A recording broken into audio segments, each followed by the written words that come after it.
Color intensity. Cat's a little more realistic. I think there goes the alert that we are live. Hello, everybody. 20, 30 seconds into the video. Somebody's here. Who is it? It's Teresa King. She's set up for notifications, obviously. She knows right when I go live. Look at that. Let's see. Who else has their notifications running? Where's all my notified trendies? Luke Day. One of my favorite tweeters right there. Luke Day. He's angling for a free box of trendy paint oil. Joseph, what's up? Frankie, the dude, what's up? Luke, do you need a paint oil, bro? Dude, bro, when I'm up at 3 in the morning and I send a tweet and Luke Day likes it and fucking retweets it right after I send it, man. Hey, dude, the man is on his game. He is on his A game. And Luke, I really appreciate you for what you do. Hey, Joseph, Frankie, Bubble, Carson, what's up, everybody? Hello. Hey, Combs. What's up, Combs? You're combing? I'm brushing. I'm going to brush. I got to get my width out. I'm doing my beard a new way now. I'm flaring it out. I got flares on the side.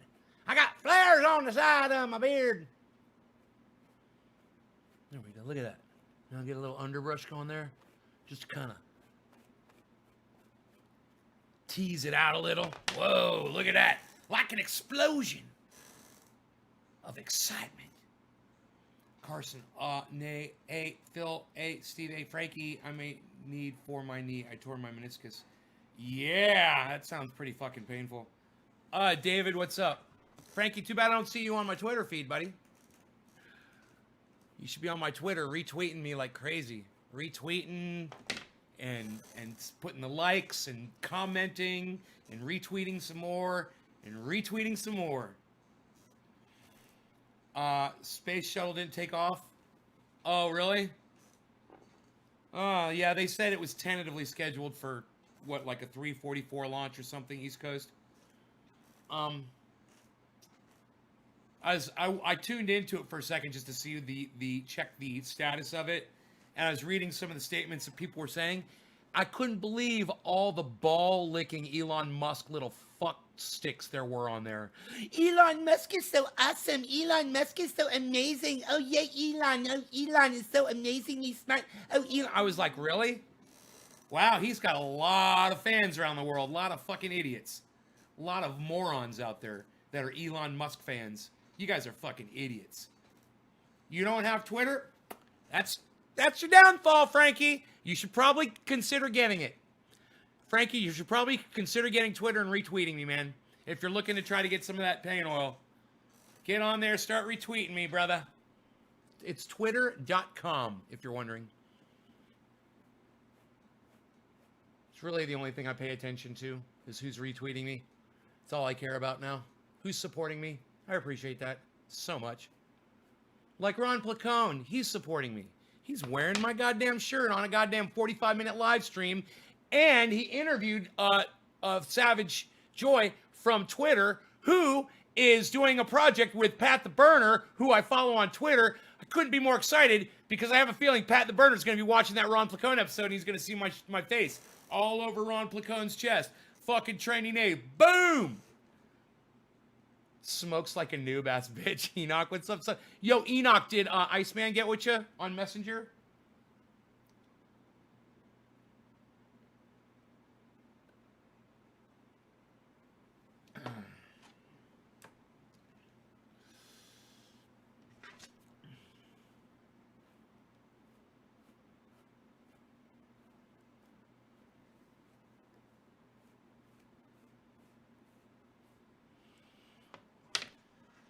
Frankie, how is your finger? It's cut still.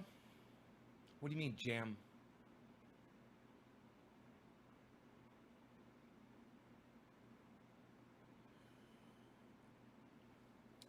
He's about to give a speech about update on moving forward. I think they're crazy too soon. Hey, man, let the people go out there and try their luck. I'm not going to do it. Let them go out there all they want. I'm growing my vegetables. I'm worrying about feeding myself. And not having to go places to be exposed to this shit. You're right. Bad Blue Jaws, top of the hour. I was going to turn off my AC. Grab my bong. Mm-hmm. Got a bowl ready to go. No law regarding cannabis. Cannabis is a tism for all. Cheers, everybody. You didn't get a message from Ice? Well, why don't you send him a message on Messenger, Enoch? Just send him a messenger. Send him a message on Facebook Messenger and say, yo, Nate told me to hit you up. All right. No law regarding cannabis. Cannabis is a tism for all. Cheers.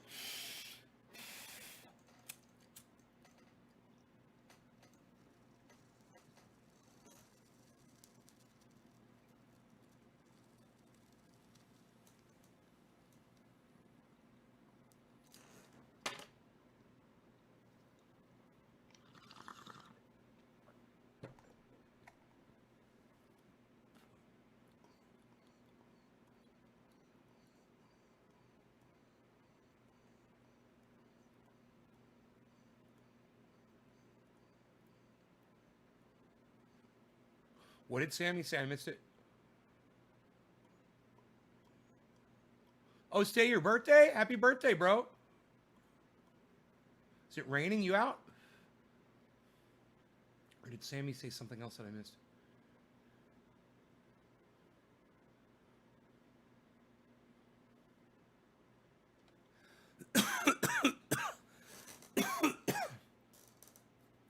So, big shouts out to Ron Placone. What? Ronnie, baby, what did you do? What did you do? You were very good. You, Ronnie, baby. What did you do, Ronnie? What did you do? What did you do, Ronnie, baby? What did you do? I know you guys are... What? What? Come on. There we go. There we go. It took a minute. I think because I put the chat on last minute. That's something new that's happening. That's something new. All right. Okay. There we are. All right.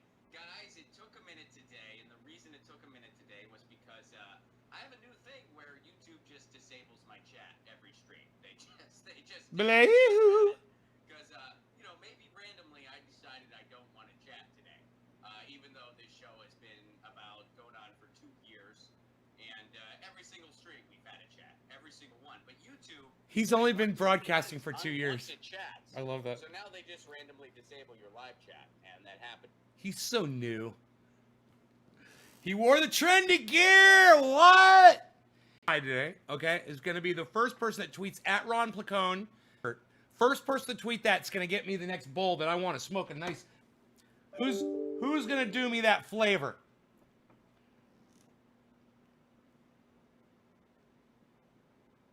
I'm turning on my Twitter. I'm checking.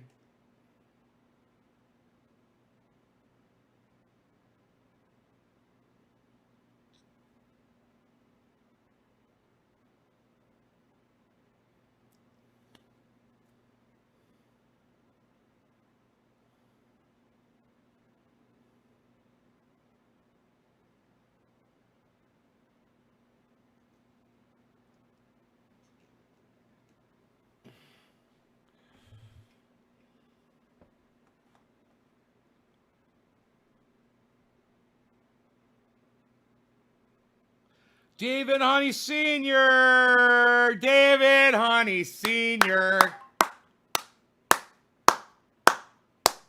David Honey Sr. gets it, man. You know, and now I'm getting notifications. It looks like somebody else is doing it. Karsten's number 2. Karsten is number 2. For both of you, for David Honey Sr. and Karsten, thank you, guys. Yes! I got people retweeting me. Mr. Jack sucks Trump's dick. Oh, no, that's an old one from Karsten. Oh, I thought that was you, Karsten. Wait, let me scroll up. Ron Placone, Billy, thanks for wearing my buddy's Trendyasdabbers t-shirt. What? Billy, Nick Brown, thanks for wearing the Trendy Gear shirt. Looks good on you, buddy. Nick Brown. Yes! Yes! Thank you, Nick. Thank you, Billy. So excited. Can you guys tell I'm excited that Ron wore the shirt? Did I tell you I'd probably have a heart attack if he did it? Man, I was a little verklempt. I had to catch myself. I want to order a hoodie with your face on the front and no law regarding cannabis on the back. That is the design, I believe. The Nay Face hoodie. Karsten says, hi, David. All of you guys who ran over to Twitter right now to do this for me, thank you. Ron Placone just checked his phone and read your tweets. I guarantee it. He's looking at them right now. And he's going, wow, man, I'm glad I wore that Trendyasdabbers shirt. And make sure when you do that, you follow Ron Placone, guys. Follow him and support him on Twitter, okay? Please. He's great. He's great. The things that he tweets are great. The show was fantastic. I watched the whole show. It was a 45-minute show that he just did. It was great. Lilith Von Kush. Thank you, Lilith. Yes, thank you. Allie, yes. Oh, she's liking all my stuff right now. It's like Lilith Von Kush 710, Lilith Von Kush 710, Lilith Von Kush 710, Lilith Von Kush 710, Lilith Von Kush 710. Hell yeah. I'm feeling the love. Happy hump day, Ronnie. I don't know hump days. I don't celebrate that. I don't have a hump to get over, Ronnie. Every day is a beautiful day. Every day I'm a gardener. Every day. Allie, thank you for supporting me on Twitter. Yay. All right, this is for all of you that just went over to Twitter and helped me out over there. You guys, all of you, thank you so much. David Honey Sr. was first, though. Way to go, Dave. Cheers.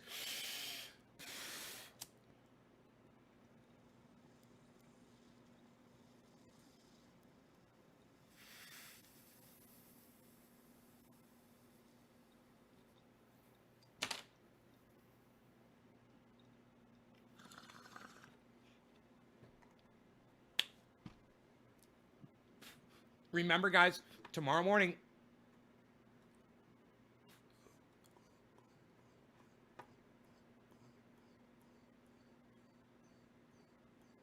(7 o'clock a.m. Eastern Standard Time), Danger Man's going to appear here with us.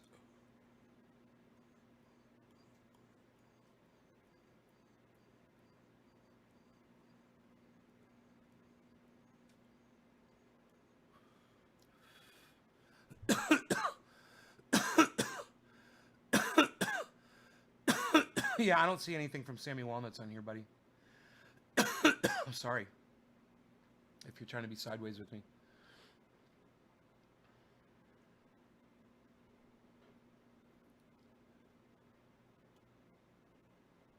You know, maybe it's not updating me, but I don't see it. I don't see it, Sammy. Cannot retrieve activity at this time. Please try again later. Huh.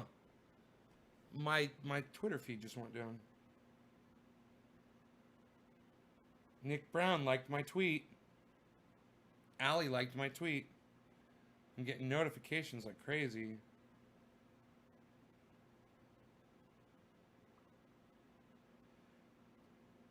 Karsten Menk did it. Thank you so much for wearing the Trendyasdabbers shirt. We thank you. Thank you, Karsten. Oh, there's more. Nick Brown, Lilith, rad shirt, bud. I gotta tell you, I hope every single one of you will go to Ron Placone and subscribe to him on YouTube. Please subscribe to his YouTube channel, and please follow him on Twitter. And let him know that I sent you. Thank you, thank you, thank you. You know, I did not know that Ron Placone smoked cannabis. Because, unfortunately for the cannabis community, he doesn't really talk too much about it on his show. And I think that's a huge loss for all of us. But I think we might be able to get him to talk about it. You know, you guys could ask him about it. Ask him if he could talk about it on a show, like I talk about it on my show. The Trendies crashed Twitter, right? Pacific 7. Yeah, 7 a.m. tomorrow morning. Did I say Eastern Standard Time? My bad. 7 a.m. Pacific Standard Time.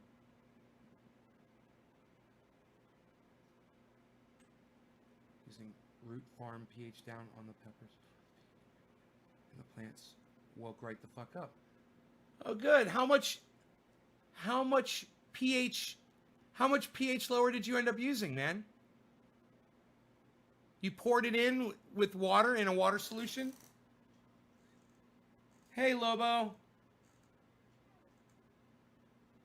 Lobo, my friend's name, that was one of the first trendies. His name is Gordon Duffy. And I sometimes I confuse his name with your name. And the reason why I'm saying it out loud right now is I'm trying to reinforce it into my brain. Because I keep forgetting his name. Gordon Duffy. Like Flash Gordon. Flash Gordon. Gordon Duffy. I have such a problem. Glasgow. Glasgow, correct? And that's where you are, right? You're in Glasgow?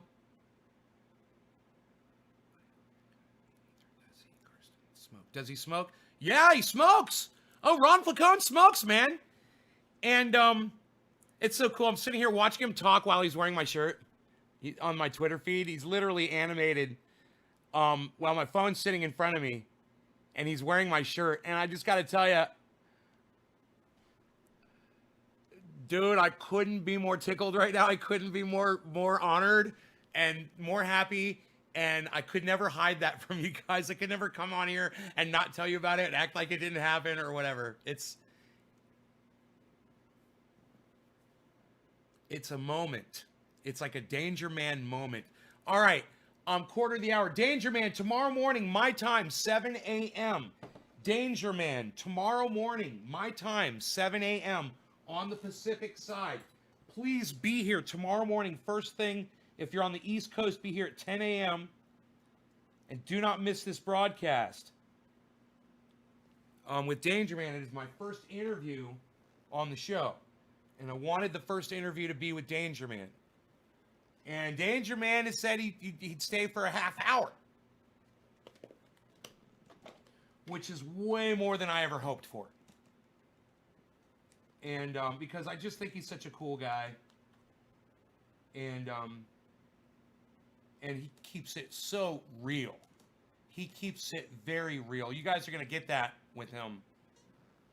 You're going to get to know him a lot better than just from seeing him on interviews and seeing him on his channel. Because a half hour is a long time for him to sit and talk. So we're going to open it up.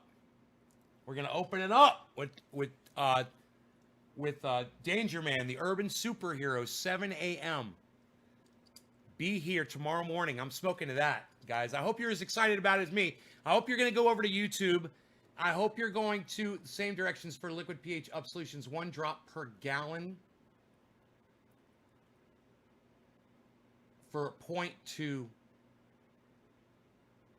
For a 0.2. God, that's fucking too much. Jesus fucking Christ. That's just too much instructions for me. I can't do stuff like that in my head, you know? But I'm like, wait, I need it to go up how high? I gotta had how many fucking drops? That was concentrated. It was more concentrated than I thought.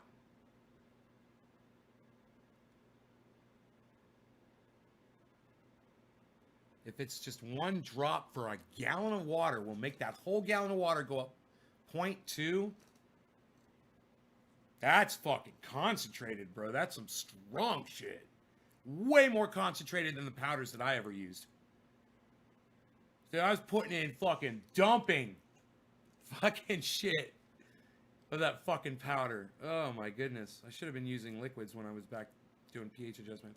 All right, no law regarding cannabis. Cannabis is a tis for all. This one is for Danger Man, the urban superhero. Tomorrow morning, 7 a.m. right here, guys. All over social media.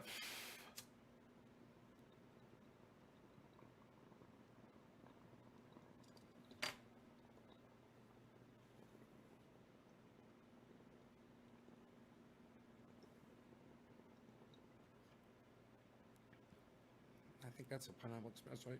Even though I got Jack Harris sitting around me. Tastes like Pineapple Express. You live in Belfast.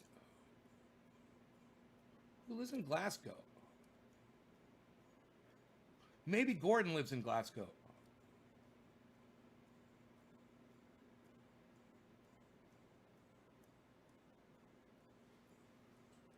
Glasgow's Scotland, right? That's got to be where Gordon is. My bad. I'm trying to get this shit straight, bro. You saw Killer Clowns from Outer Space, Enoch? Where did you find the movie at, bro? Put up your dukes. Put up your dukes. What that fucking movie? Oh. Oh, look, he's so cute. Hey, little fella. Oh, you want to fight me? Put up your dukes. All right, so it's 420. Happy 420. No law regarding cannabis. Cannabis is baptism for all. Cheers, everybody. I'm getting wasted off of this pineapple express. Free app called Tubi. Hulu too.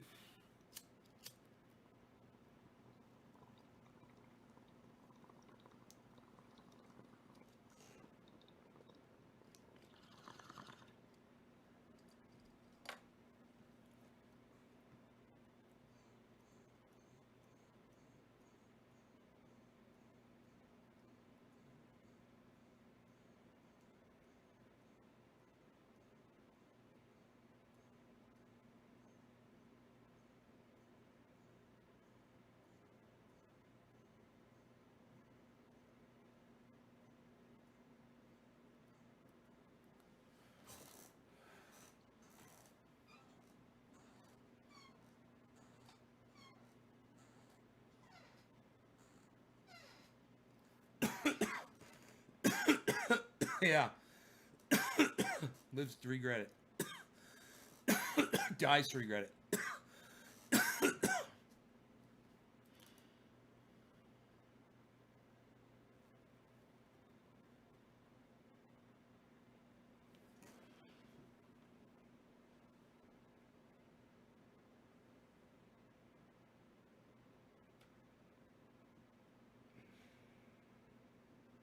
Nick Brown liked my tweet. Thank you, Nick.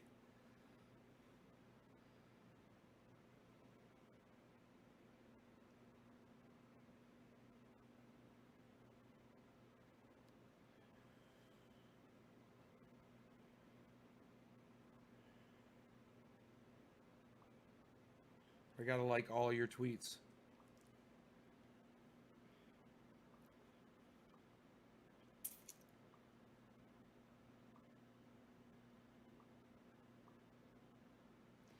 Karsten, I want to highly recommend Trendy Pain Oil from Trendyasdabbers. It is so fantastic. I am sorry I show this disgusting picture to you, but if that doesn't say it helps against pain, nothing does. Oh, that's your leg, bro, huh? Oh, you got your other leg though, right? Are you able to walk with a crutch on the one leg? Or do you have a prosthetic? Or are you paralyzed, bro? You're not able to walk at all. You told me you're in a wheelchair. I see the wheel right there.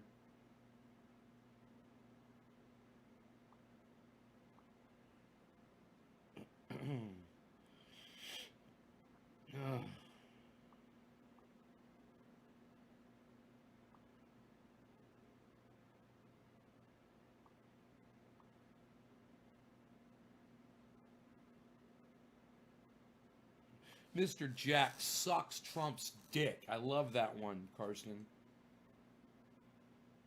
Just another day in paradise. Oh, that's fucking brutal. God, them motherfuckers fight. I've never seen alligators fight, bro. Holy shit. Okay. Okay, I think I've liked all of your tweets. I see nothing but hearts now on my mentions. So if you retweet or you make a tweet and you... Ron Placone liked your tweet, Allie? Oh, what?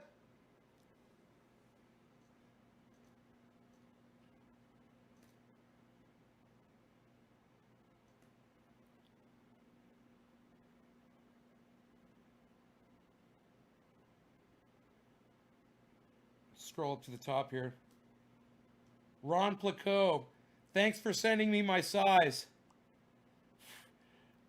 He's tweeting at me. Ron Placone just tweeted at me. Did I tell you guys, if you tweeted at Ron Placone, he was going to notice? And now he's tweeting at me. You guys are the best audience in the whole world. Thank you so much. You guys, that is the sweetest, most awesome thing you guys have ever done. And I really, really appreciate it. Now Ron Placone's tweeting at me. So I'm going to tweet him back.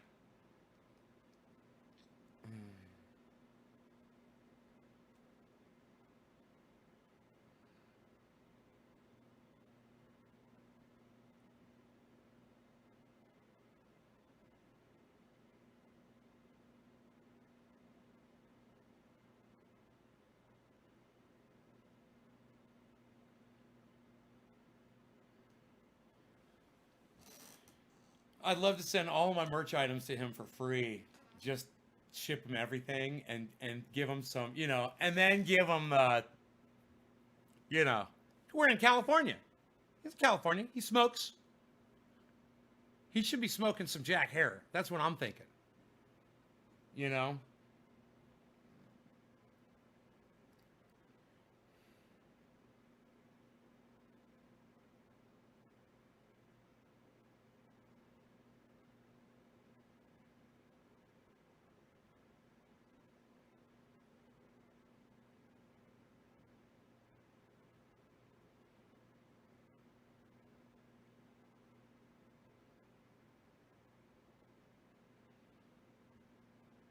I told him I was going to have a heart attack if he wore that fucking shirt, man.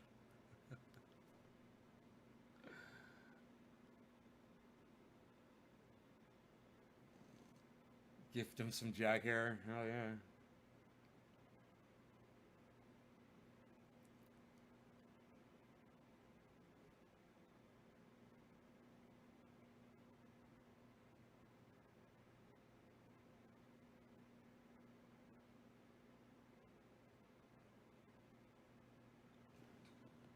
I replied to his tweet. I wonder if Ron knows that I do live streaming. I wonder if he knows I have a show. If he's ever, peeped at it before. From afar. Glanced from afar. Oh, look yonder at this show. Who's this interesting character playing many other characters? Who must this be? Who is this trendy character? Tomorrow morning, Danger Man, urban superhero interview right here, guys. Don't forget, please show up for that interview. I'm excited, man. I don't know if I'm going to be able to go to sleep tonight. Danger Man, urban superhero interview tomorrow. I'm nervous. It's like, should I write my questions down? It's like, I don't think I have to write my questions down because I've had so many questions for him, and that one guy that was interviewing him that we watched this morning on that interview that he had on local, that was, where was that? I can't remember. Chicago, was it? Local Chicago news, and he was getting interviewed by that guy, and he says, how did you become inspired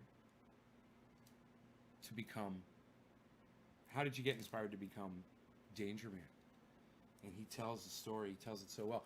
And I was like, that was going to be the very first question that I asked him tomorrow morning. What inspired you to do that? But now I know the answer to that question.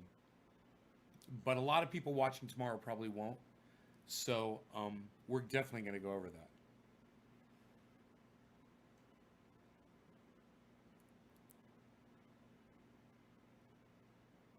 He needs some of that True Black. What, you think he needs some help going to sleep? You think Ron Placone has problems sleeping at night? I could send him the night stuff. Got plenty of it. Good night. Good night. All right, where am I at? No law regarding cannabis. Cannabisism for all.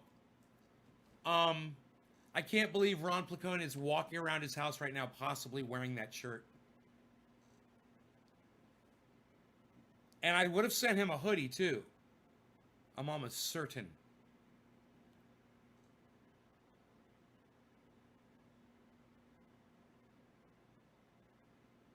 I'm sitting here so freaking stoked out right now. It's all happening. It's all happening. It's all happening. Cheers, Allie. Thank you for noticing.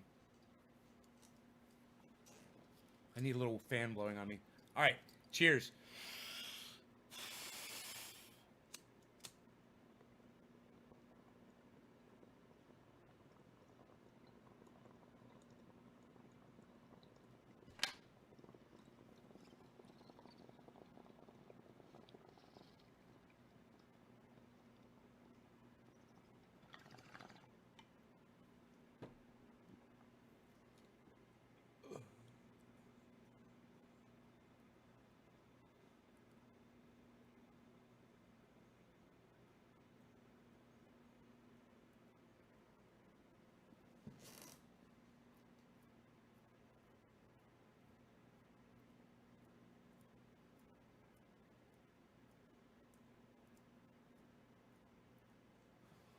Get Ron on here. We could talk about growing veggies.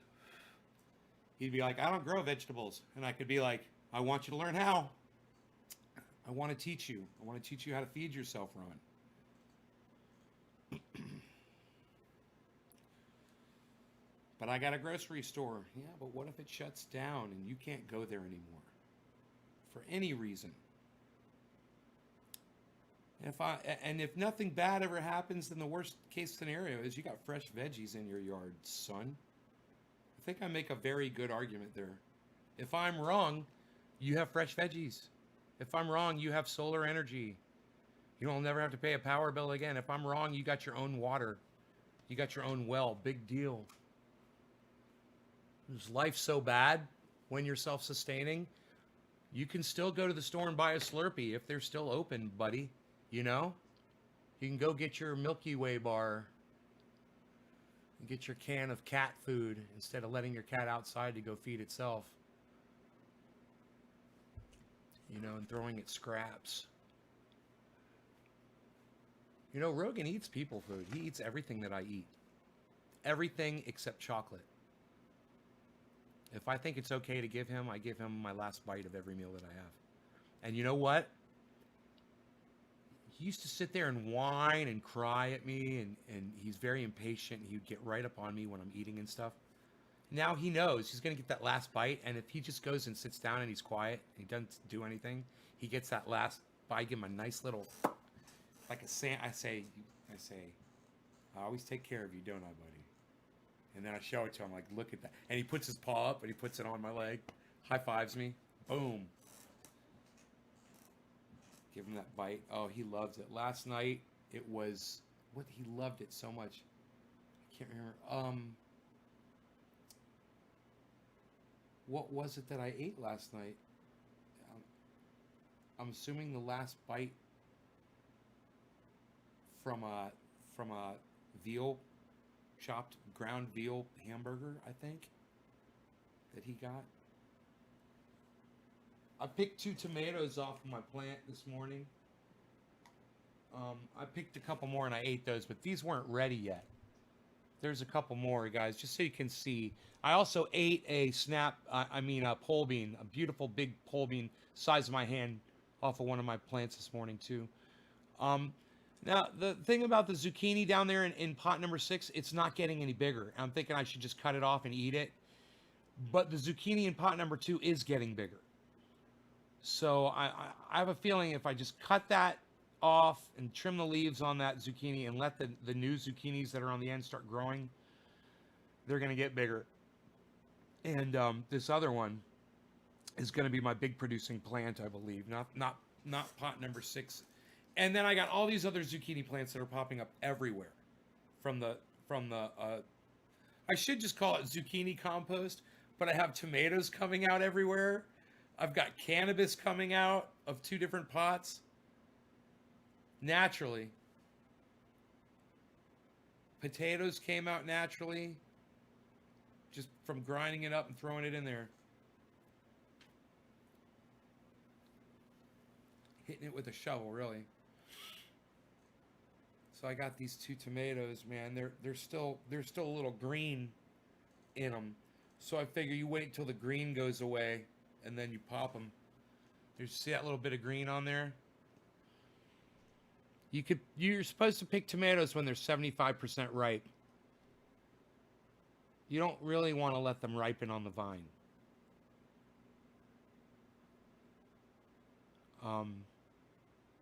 Pick them a little bit early and put them in a little area where they can do their thing.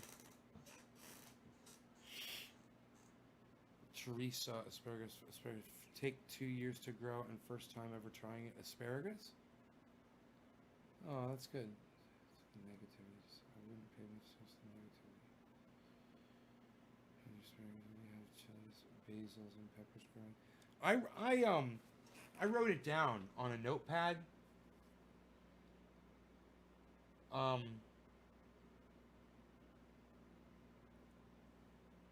Here we go. What I planted: chives, dill, oregano, basil, mustard, and parsley. And it's the mustard that's fucking sprouting everywhere at the top. Okay, next row is carrots. Nothing there. The third row is dark red beets. And I believe I see sprouts all along that row. The fourth row is Paris Island romaine lettuce. I don't see anything there. Row 5, white icicle radishes. I think I see sprouts on that one. That's 5A. Those radishes are sprouting.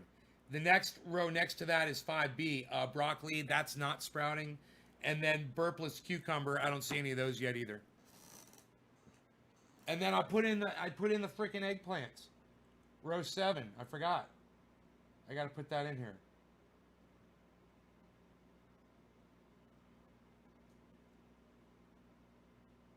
Row 7. That means I just have 2 rows left.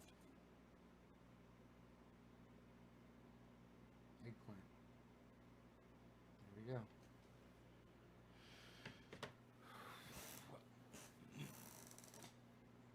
I kept hitting a pumpkin at school and it rotted, of course. Threw it in the compost pile and the fucking thing was growing gourds.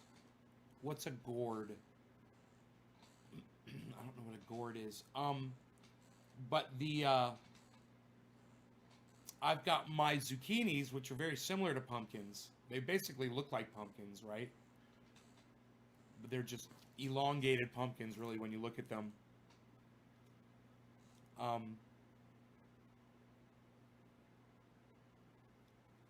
The same thing. You just chop them up, throw them in the compost pile, and they just start growing. No, I didn't put the peas in yet. Jinmin, did you get in touch with Iceman? You and Enoch. Jinmin, how far away are you from Enoch? We have tomatoes, hot peppers, green peppers, asparagus, red beets, kale, spinach, potatoes. Yeah, I got potatoes.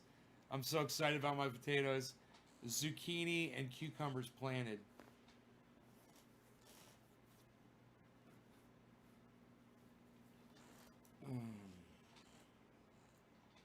Oh, good. Good. Very good, sir. Now, how far away are you from Enoch, I wonder? I got jump in the shower, Nate. Enjoy the rest of your day. All right, Allie, enjoy. Is a pumpkin as far as zucchini. All that. That's like the family. It's called the gourd family. Huh. Squash, zucchini. Well, they are in the same family? Zucchini and pumpkins are in the same family? That's so funny that I was just saying that, man. Hey, man, I'm just doing this all day, guys. I'm just doing this. I had no idea that zucchinis and pumpkins were related. But what was I just saying? It's like a zucchini just kind of strikes me as an elongated pumpkin, man. Where's Enoch? I have tomatoes, cucumbers, cayenne peppers, bell peppers, and squash. Doug Viles. Thank goodness my husband was a farmer. Teresa. Replying to Allie. Keep it open. Nick Brown. Keep it open in the shower, Allie. That's what I like to say. I have a speaker. I have a speaker in the shower. It's not in the shower, but it's in the bathroom. And it Bluetooths to my phone. When I bring my phone in there, it just automatically connects to it. It's awesome. And I'm just rocking videos on YouTube while I'm taking a shower. I get so much information that way. Plus, you can play videos faster if you want to get through them quicker.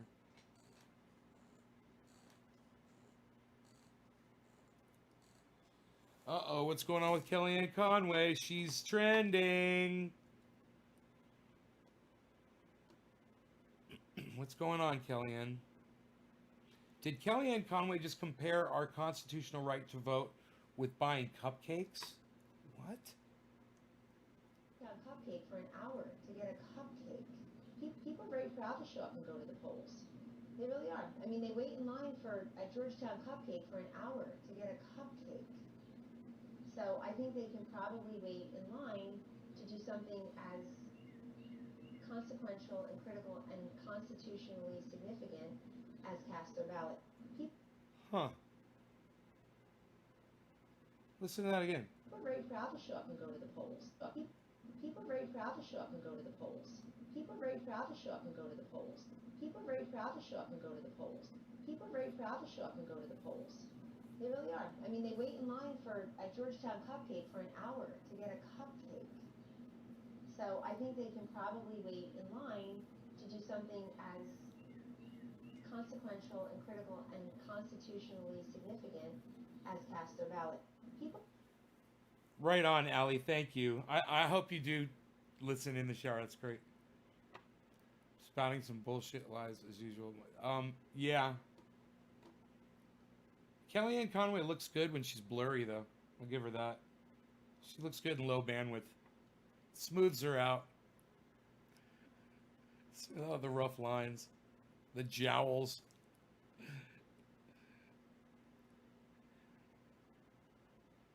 My garden list is too much to list with good conscience. Conscience? My garden list is too much to list with good conscience.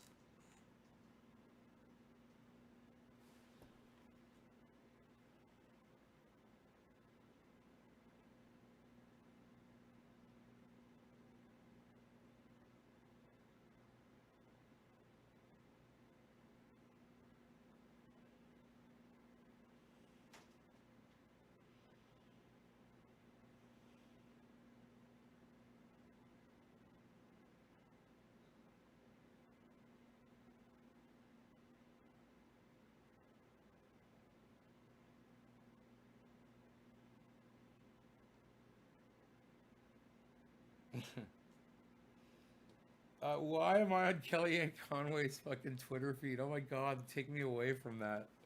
Holy shit. Oh, it's so funny.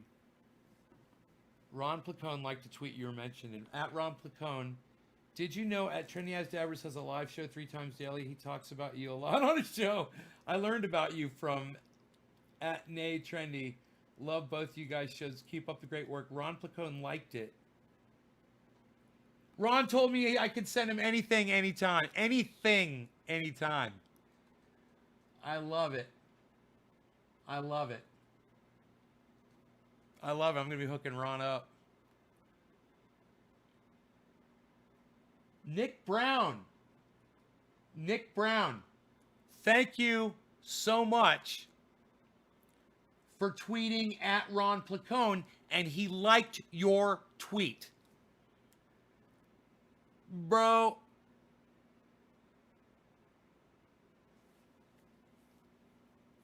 this is a guy, you guys, I don't know if you guys realize Ron Placone is a stand-up comic. He tours all over the world. Do you guys realize that?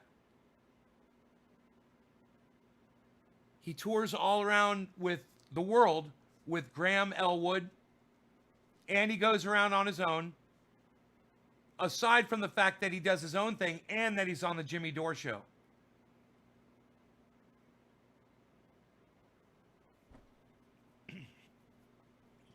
So if you guys, if any of you are not familiar with who he is,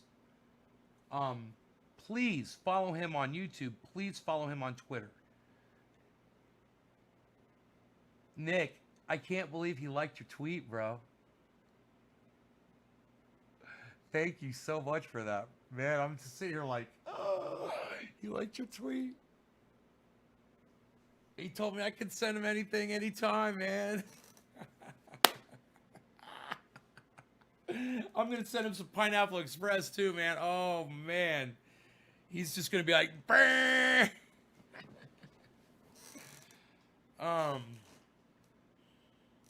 I should ask him if he prefers the heavy sleepy time. You know, does he want this? Or does he want the brrr? Or does he want the Jimmy Dore show? What? Are they going live right now? Is Jimmy Dore show going live right now? I love it. Oh my God. I freaking love it. Dude, they're going live in 20 minutes, in 15 minutes. I am so excited. Oh my God. This is so funny. Super chat. Super chat time, people. I finally got a notification right when Jimmy Dore goes live. I love it. Living in a material world. Living in a material world. I can do without the fucking music. All right. I'm on your speaker now. Okay, I'll stop singing.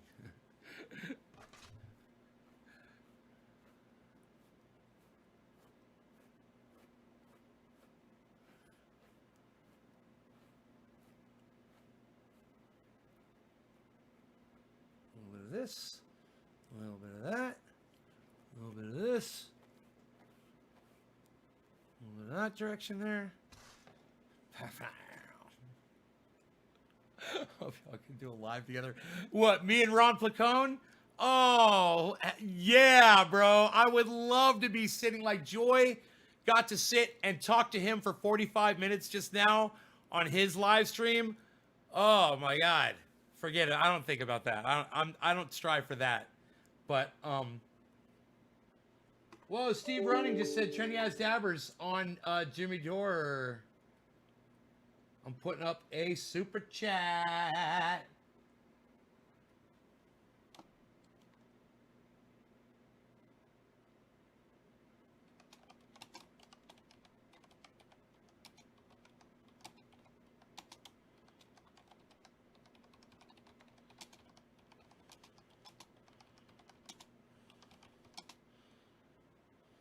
Get your news on with Ron.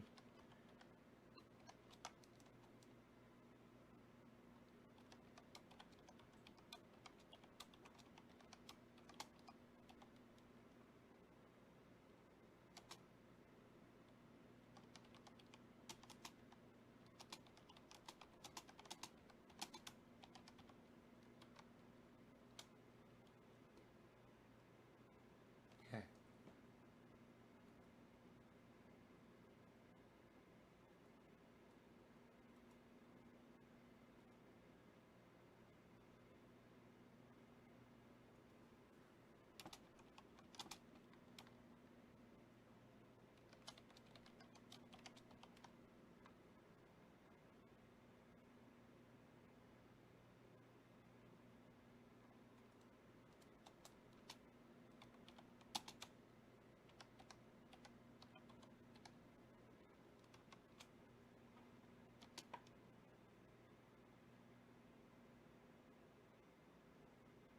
Okay, let's see if this works. I might have to switch channels because sometimes I try to send super chats and they don't work. Unable to send message. Okay, so it's okay. I don't panic. I don't panic. I copied it and I copied it into my lives, my clipboard on my computer, and now I'm gonna switch accounts really quick.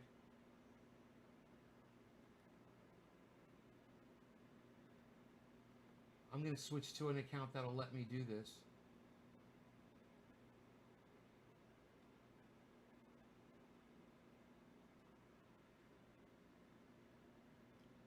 And we'll see if I can get back to JDS. Danger Man tomorrow morning, 7 a.m. That's right.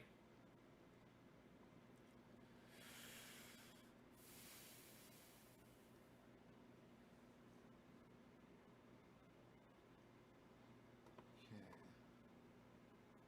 Let's see if it works.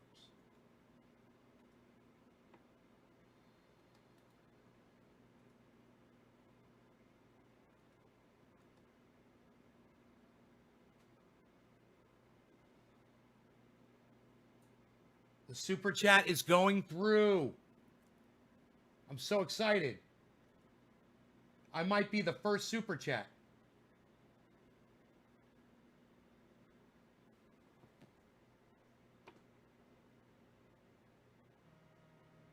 There goes the notification that there was an expense.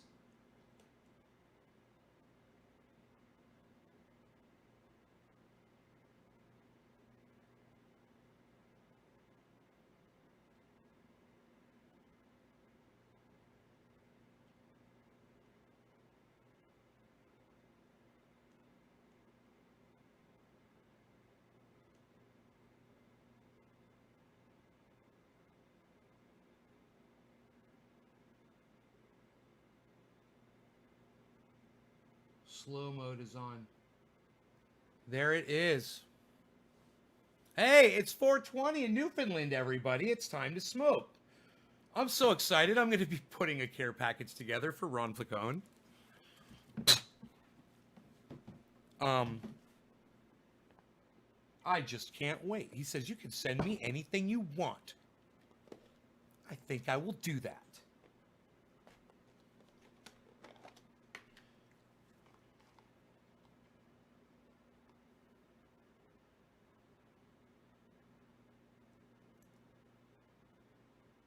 Someone's like in there saying, still not voting for Biden. Yeah, watch this fucking Beto O'Rourke dude come back. Watch.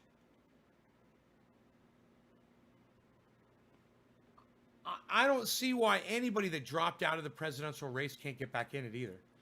Right? Anybody can just step in right now at any time they want. There's no law that says you can't do that. If Joe Biden, steps down or gets sick or gets replaced or whatever, I mean, someone else has got to take his place. Right? It's fucking crazy, man. Who knows what's going to happen?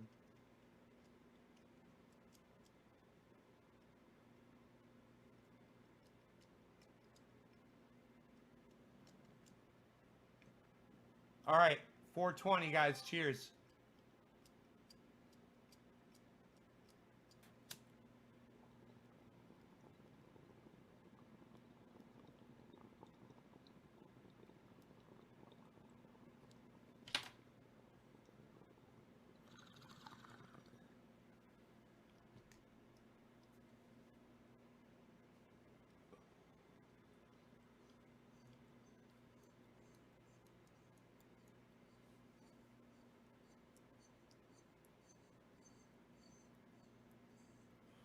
The thing that separates me from most of the people on YouTube is I'm not afraid to smoke on a live stream. Or on all social media for that for that matter.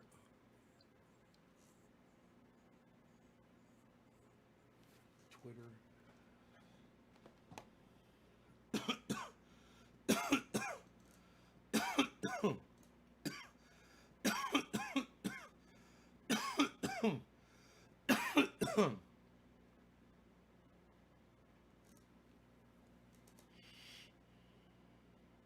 Oh.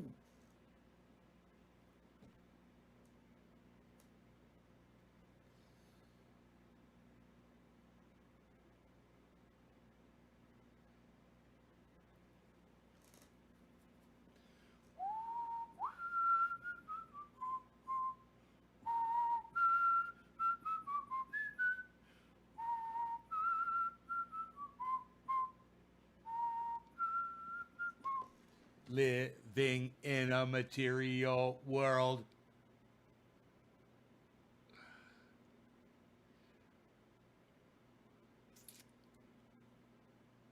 They're going, Jimmy Dore show goes live in 6 minutes, guys.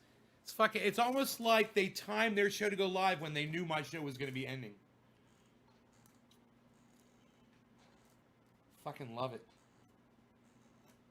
Tomorrow morning, 7 a.m., guys. Make sure you're here for the Urban Superhero, Danger Man, the Urban Superhero interview live.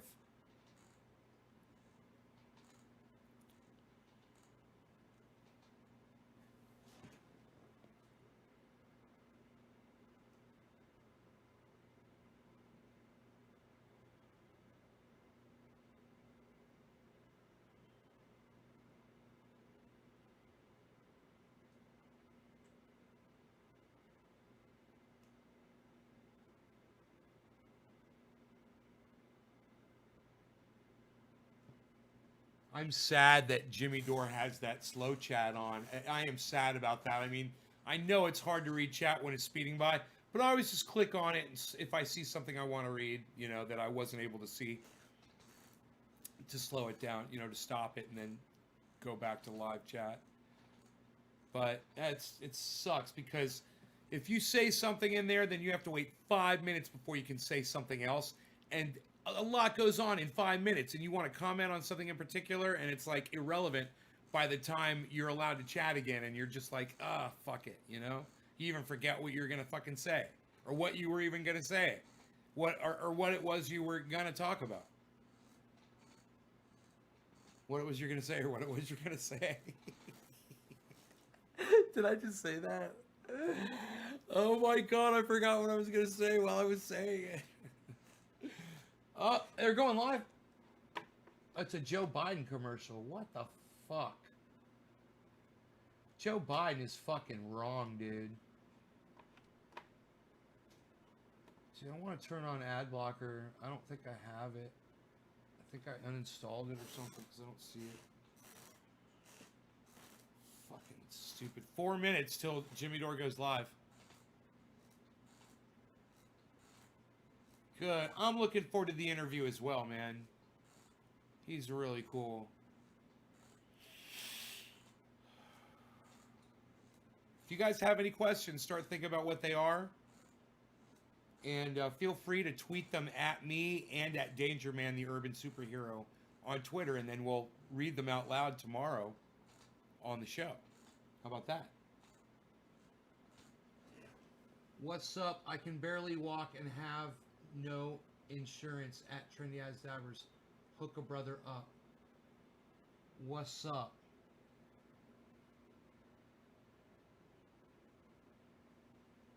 What's up?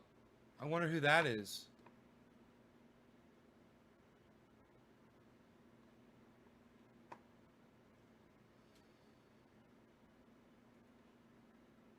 I mean, you gotta message me your address, bro.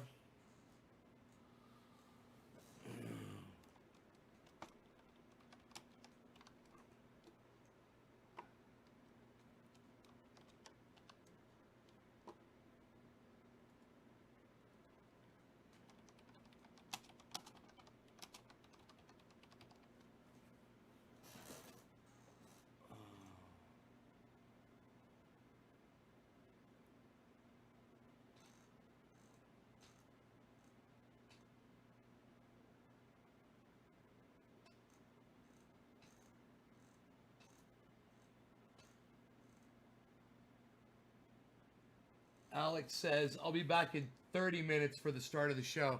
You know, it's true, man. They go through this whole thing at the beginning.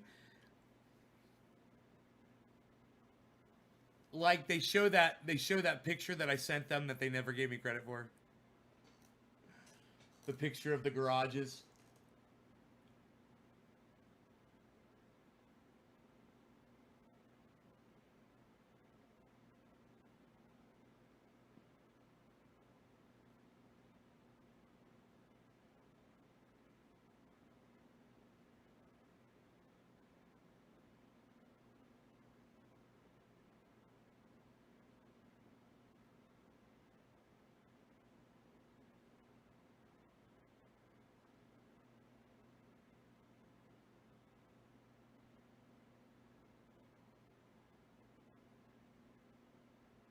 Randy Church, no law regarding cannabis on the Jimmy Dore feed. Thank you, Randy.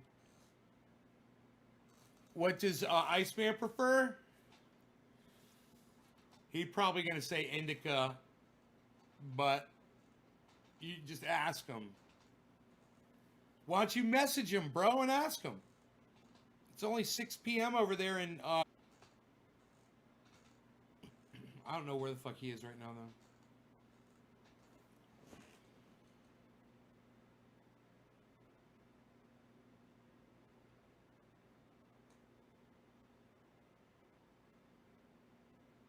They're going live in 30 seconds. Let's bring them on board, shall we?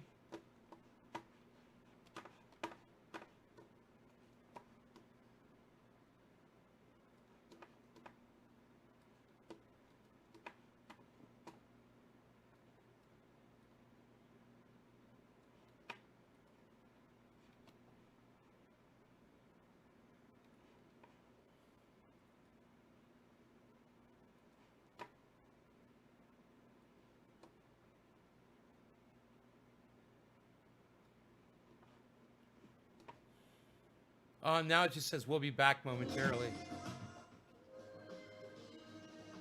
We'll be back momentarily. No, don't do that.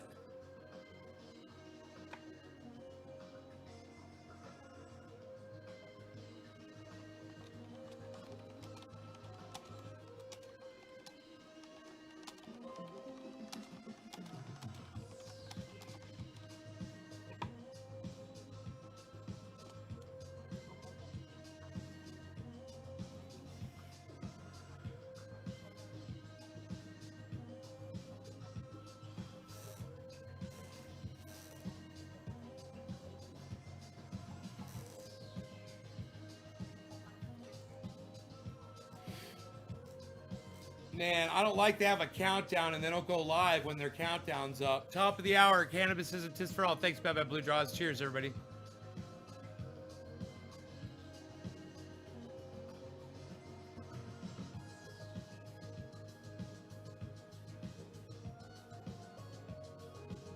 I was on your Twitter, man, Lil. I can't work it, man.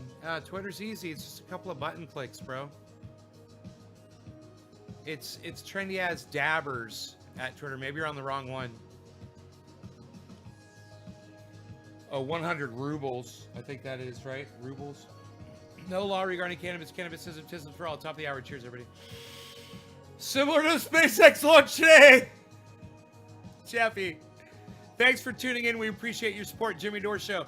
Hell yeah. And I'm bringing my audience. Jimmy Dore Show. And I'm bringing my audience with me.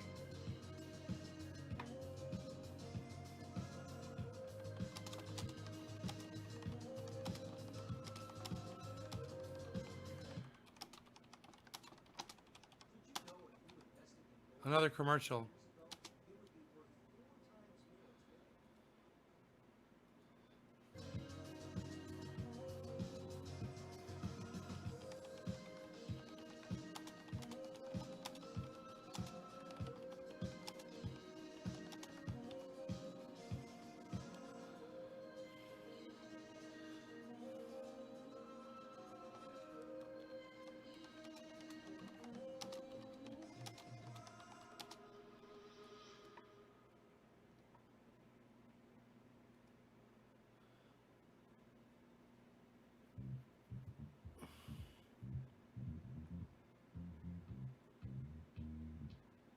This is the same audio track there. Ice, what's up, son? Yo, Ice, which do you prefer? Indica, sativa, or hybrids?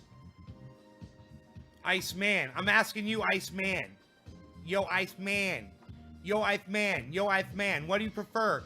Indica, sativa, or hybrids?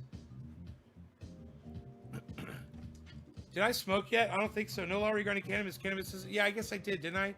Whatever. Let's smoke again. Because Iceman's here. Cheers. I'm smoking because Iceman's here. That's always a reason to smoke. Cheers. No law regarding cannabis. Cannabis isn't just for all. Oh, sativa. I was wrong. Oh, he's a sativa guy. My bad. I said indica. Right on, buddy. I like sativas too.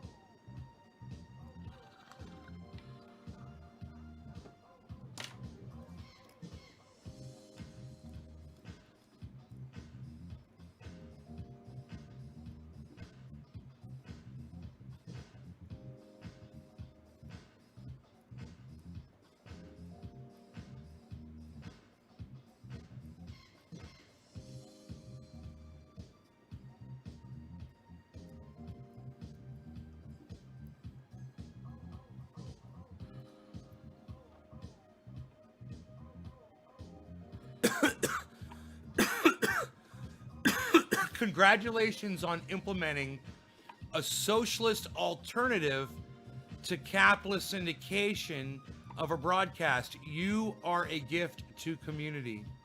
It's a free broadcast. What are they talking about?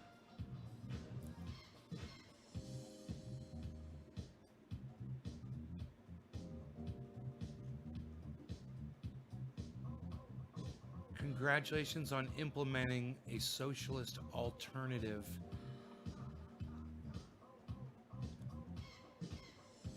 Oh, maybe because of the advertisements or something.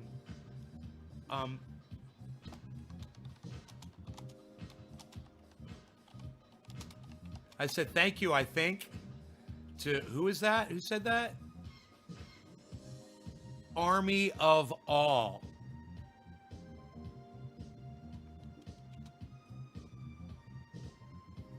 At Army of All, I should have said.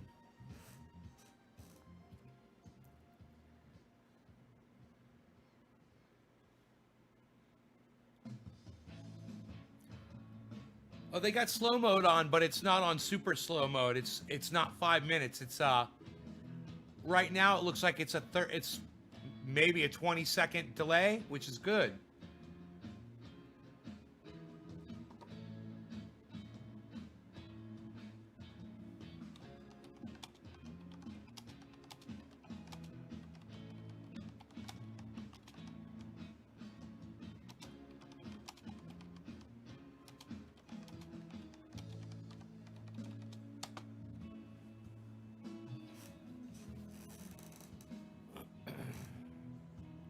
They sped it up. That's so nice.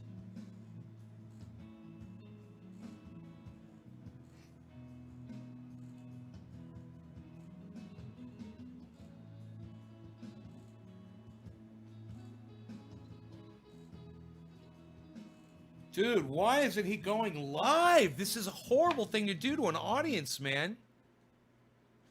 And I keep getting these ad pop-ups.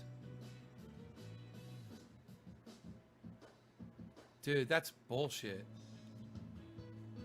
I need to turn on my fucking... I need to re-download Adblocker Plus.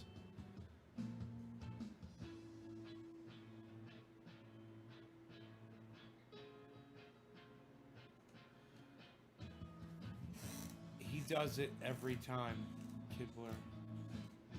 Nails heated, dabs up, cheers. I couldn't spoke with you a minute ago. Iceman, cheers, brother. Well, you know, son of a bitch, cheers. Let's smoke with you.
"30 minutes or more before a live stream even starts. I'm bouncing. We'll watch the live stream later," says Joe. Dude, I wonder why they didn't start at their countdown, man. They did a countdown.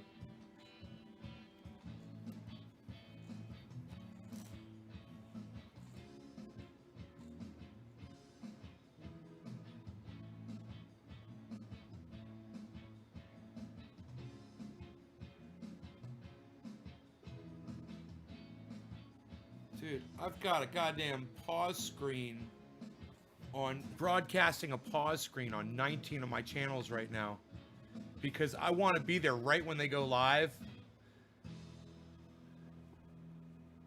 Where's Steph at, man? Start the show. Start the show. Oh my goodness. Oh, fucking music track.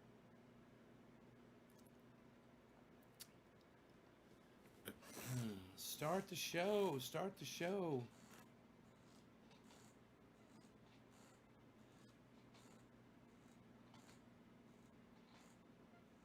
There they go. Yerl.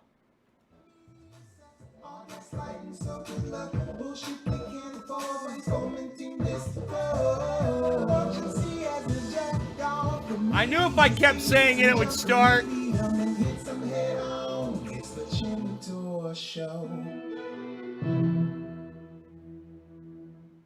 Four. Live, JD. And 5, 4, we're live. That's not how it works. It's supposed to go all the way down to 0. No, I need to do that. I've got subtitles turned on. Okay. Okay. All right, so we're just setting up for some technical difficulties. All right, is that good now? All right, great. I hope everyone's An enjoying email? their gray hair. Sure, man. Send it to I am not. Is his height good? Is everything good? Oh, no. 420 Okay, terrorist we're good. At All right, JD. gmail.com, Thank you bro. so much. Hi, everybody. We have a special guest with us today. He is chair of the Industrial Workers of the World Organizing Department, IWW. He was formerly the head of labor organizing in Iceland's second largest union, Epling, and he specializes in building unions and mass mobilization, some we need here right now. And he's here to talk to us today about how we can unionize workers during the pandemic. Please welcome to the show. You're welcome. Max Baru. Thank And you what's for being up? here. Feel free to stay and watch the Jimmy Dore show with us and get high with us while we watch the Jimmy Dore show. Oh, look, I'm Ron Placoning. IWW just recently because of what happened in Portland at Voodoo Donuts. And so they're doing a thing called You're welcome. solidarity. First of all, could you just tell us what the IWW is all about? That's what's up, son. Sure. So the IWW That's is a what's labor up. union started in the early 20th century. It's been around for a long time, and it practices quite a militant, combative, and solidarity form of unionization. Essentially, like our union model, what we're about is about placing action in all of its forms at the heart of the practice I of can the put it in my union. mouth too if I want. A model Well, that Trendy Panel, affirms the in my primacy of mouth. mobilization over No problem. negotiation practices in the fight Anywhere on for your social body. progress Pain, and against itching. social Anywhere on your regression, body. primarily at the site of work Psoriasis. of where production Bye-bye. happens, but Bye-bye certainly not pain. exclusively. Cut on And your without finger. excluding negotiations, Bye-bye pain. Our primary work Open concerns wounds. about Bye-bye building pain. the kind of social Antiseptic, structure which will, antiviral, above all, give the antibacterial, balance of trendy power pain oil. in a Safe for your dog. favorable way Safe for to your keep it at one-year-old the shop baby. floor. And lastly, what Safe we're for your about is newborn. putting workers Works at on the mosquito center of bites. developing their All own things are listed at strategies Trendyasdabbers.com. and setting their own pace of organizing, where they are at the cockpit of what they're doing, and being Oh my a union God, he is said a method and cockpit! a tool and an accelerator, rather than having bureaucrats run. Other He's got people's my organizing. attention. So that's the kind He of said union- cockpit! That kind of manifesto, anyway. That's fantastic. So What time is it? 3:13? What made me aware of You're that 313-ing? was the fight in Portland at Voodoo Donuts to organize them. Now, they did a different type of organizing there, and it's called, correct me if I'm wrong, I might be wrong, is it called Solidarity Unionism? That's correct. Yeah. And could you explain to people what that is and how that differs from the normal kind of union organizing that normally takes place? Sure, yeah, that's no problem. So normally when people call Shouts up a union, out- what they shouts expect out to, happen from the first phone call is that a union will dispatch them what are called authorization cards. To where Ron people will Placone. just fill them out. They will deliver them to the Um, National Labor Relations Board. His guest today, which Joy. which will call and, for a speedy election, and which will, then descend. Danger Man, urban a SWAT superhero team here and tomorrow employer morning, force 7 a.m., employed to guys, sign a my time. contract and then obey that contract. But the Pacific reality Standard, of the 7 situation a.m., 10 has o'clock been on the for a East long Coast. time, and especially Danger now, Man that the interview, National Labor half Relations hour, Board does not 7 function. a.m. It hasn't functioned Right in a here, long Thursday time, morning, neither in tomorrow the United morning. States nor in Boom. Canada. Be here. And as well in other countries, the equivalents are often very troublesome. It certainly functions a lot less under Trump. Trump appointees to that board have instituted are seeking to institute additional restrictions on how that functions. And certainly under COVID, what we saw is that the labor relations boards in Canada and the US have essentially ceased to function for a long time. Now they're functioning in a haphazard manner. And what we end up doing Let's turn that down for a little bit. Strive to build the kind of social structure at the workplace that can take vague workplace All right, let's do problems, this. convert them into specific and winnable demands by and with the workers, and to help them build a kind of strategy and action plan that is unmediated by professionalized union bureaucrats, just informed by people who have been on the scene a long time and Unreal. have knowledge of best practices, and allow the workers essentially to settle matters directly between themselves and their employers through what kind of, we use the phrase direct action. And so in essence, as I said earlier, the model is very much premised on putting preeminence on action and mobilization as the means of delivering what people need, and their ability to defend the concessions that they win, as well as focus on democracy. We want to build, we're not there to have a referendum through an election about whether or not the union should exist. Wow, you know, I've got to tell you,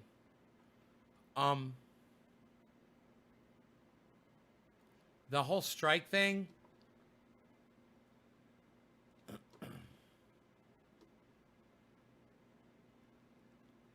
I mean, it kind of just seems like people are angry and they want to strike, and I'm like, what are you striking for? You want universal income? I mean, what is it that you're striking for? You're striking for wage. You want your wage to be $15 an hour. You want conditions are for the strike that they want to call for. There's the grow. Yeah, you guys want to see the grow? I thought you might want to see that grow. While this guy, what he was talking about was, I just find so boring what that guy was saying. No offense. It just wasn't doing anything for me. I really love the Jimmy Dore show. I just, maybe somebody could tell me what the strike is about, you know, instead of having to listen to this guy. I don't like listening to that guy. Oops. Is that once even they have a union, who's going to run it? Who's going to have your negotiations? Who is going to be there day to day to have meetings? How are you going to defend yourself when your employer attempts to, back out of whatever they've negotiated? How are you actually going to bring your employer to negotiation? He's talking about doing a strike. The title of the video is Industrial Workers of the World Chair of Organizing Department tells workers how to strike back. If we find it advantageous, it's about striking. It's what Steph has been talking about on Twitter for the last month or two. Very effective at it, but at the same time, this strike one of the things that she seen supports over the years is that unions have become more and more dependent on formal labor relations processes. Sometimes it's been against their will, but a lot of the time it's kind of with their collaboration. And one of the things that makes this moment special, I just want to say, about COVID-19 is that normally a lot of workers are sandwiched in a bad place between the government and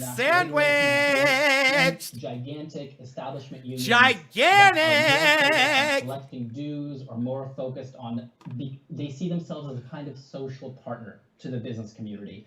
In essence, what a lot of them have become, sometimes against the will of many of their members, is a kind of labor force supply management sector of the business community. There's a business community that has a demand for workers, and the labor unions, especially for sectors that are very they're labor intensive and enormous, they end up acting sometimes in their own view as a kind of labor force supply management sector.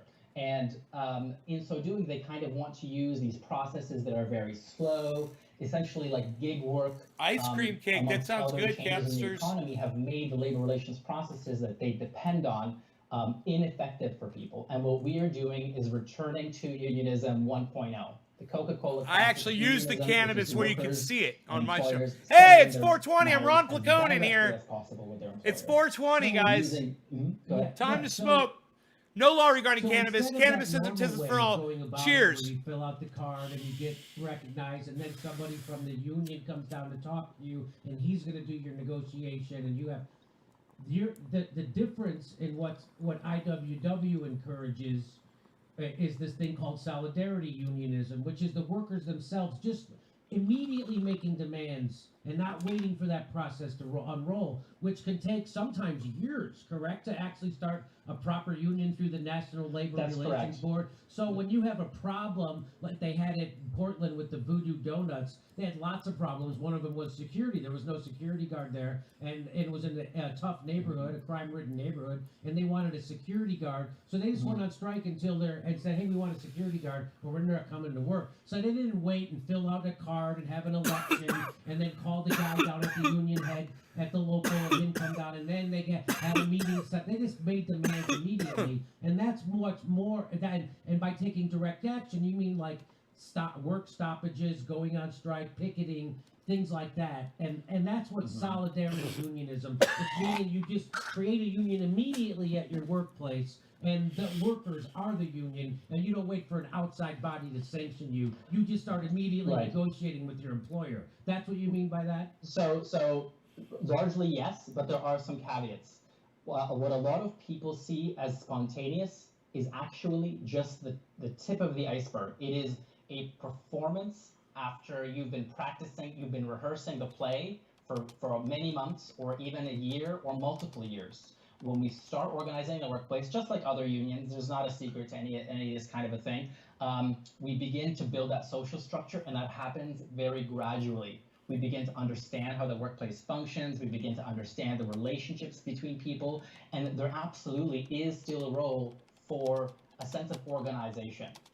One of the things that we're seeing now happen in the workforce under COVID is that a lot more people have been, by the situation, have been pushed towards taking direct actions, whether it's workers whose workplace is open and they would like it closed, folks whose workplace has closed and they want to demand severances, or sick pay or something like that, or assurances that they will get their jobs back.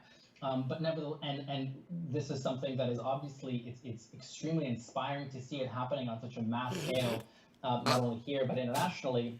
But one of the things that we've seen is there is a big difference, and this is one of the obstacles of this situation. Is has been a lack of long-term investment by unions to build that social structure at the workplace.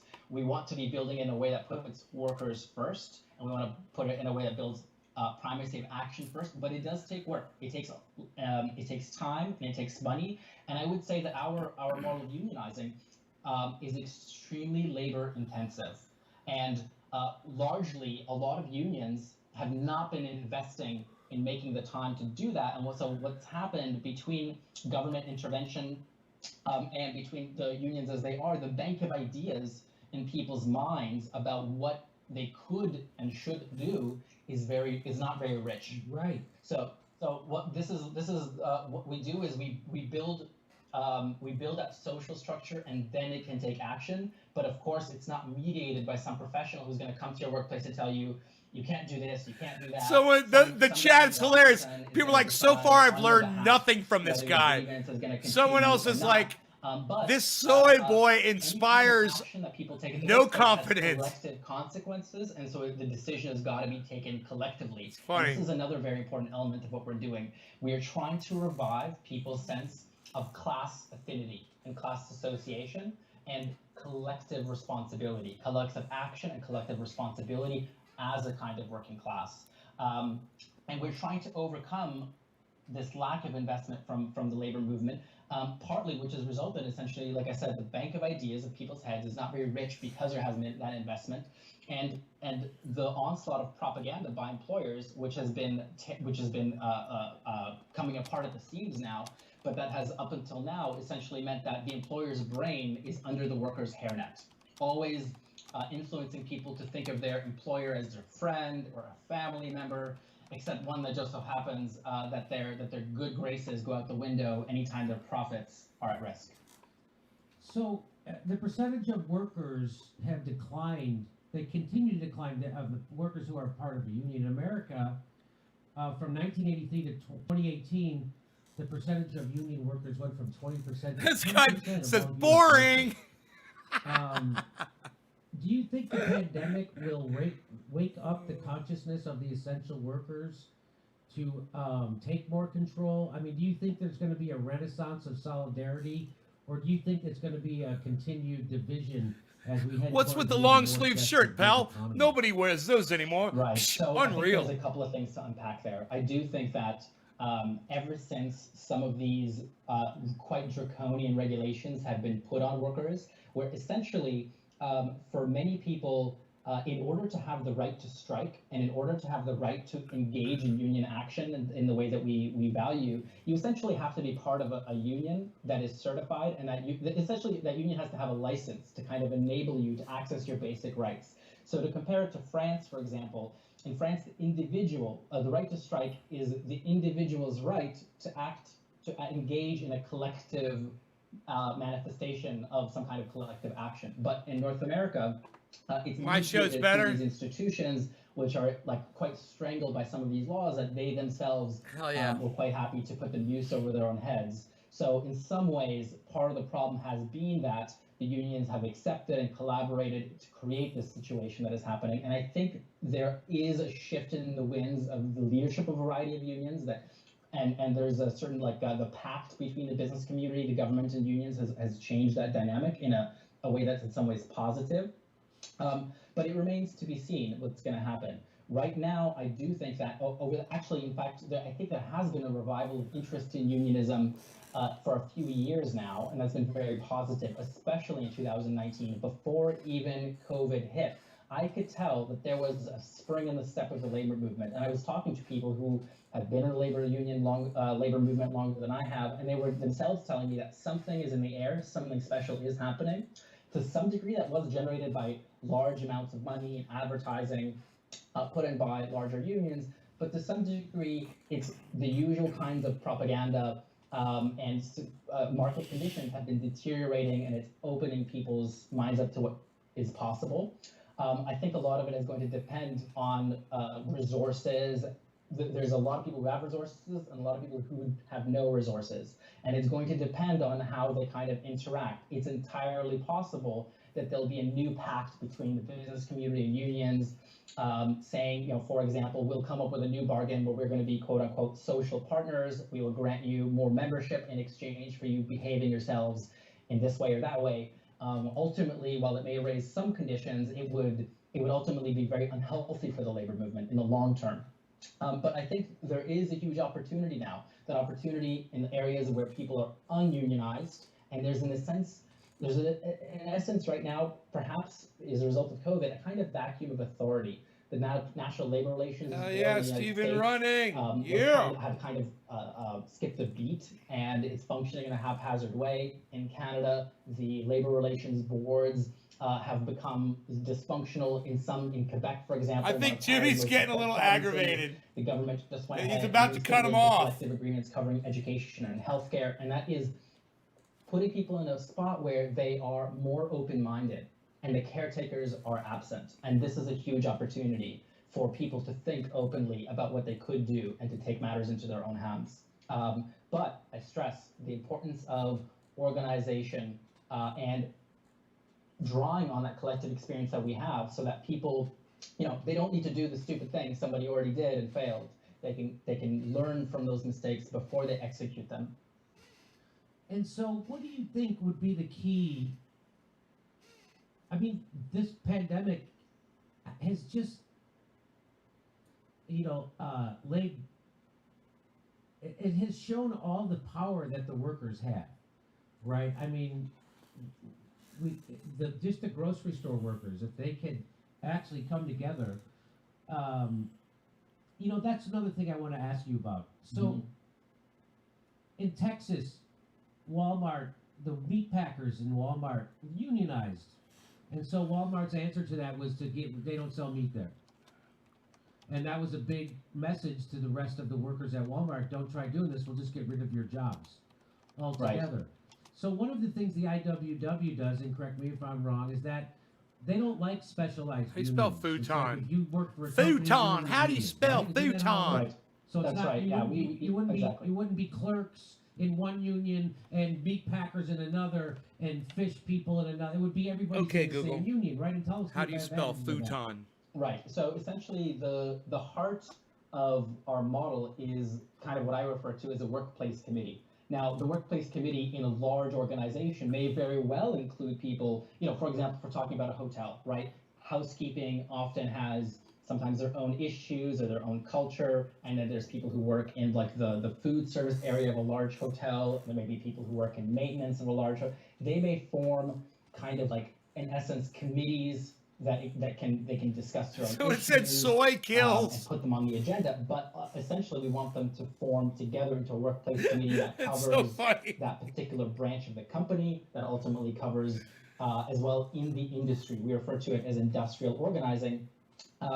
And essentially, we want to avoid the kind of divisions and being played off one another, where one set of workers can be played off another set of workers by an employer in the course of some industrial conflict. And like, just to kind of give people a sense in which this could be very effective, is now while European unions have many problems, and we can go on and talk like a long list about them, but one of the things that they've been successful at doing is to take a wide swath of sectors of unions, not just industrial unions, but sectors of unions into a union together, and to be able to take them on strike together.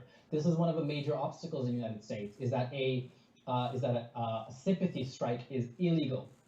But this is the kind of, like, if you're going to have workers that are precarious, that they're in terms of financially precarious, which means that they don't have time to participate in the union in the way that we would like, because they're always working, taking care of their families. We want to enable them, but it's very difficult. God, There this may is be, boring. It is racial boring. issues People that are happen saying in a this show is particular place. There boring. may be other elements, or maybe healthcare elements.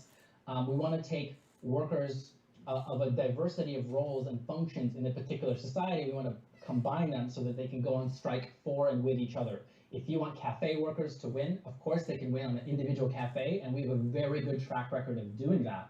But it is much more powerful if you can take workers in the whole food service sector, or even, for example, bus drivers. Bus drivers are on strike until not only the bus drivers' issues are dealt with, but So it also said, until the this cafe guy workers' isn't issues are funny dealt at with. all. So, for example, in Iceland, there's unions that cover the entire, I'll just use in scare quote, unskilled labor sector in the capital area. And so we could go on strike with all basically the entire tourism sector to defend the whole tourism sector, including workers that are doing bus driving, that are very expensive, defending workers who are working in very small workplaces where the balance of power against the employer is more difficult.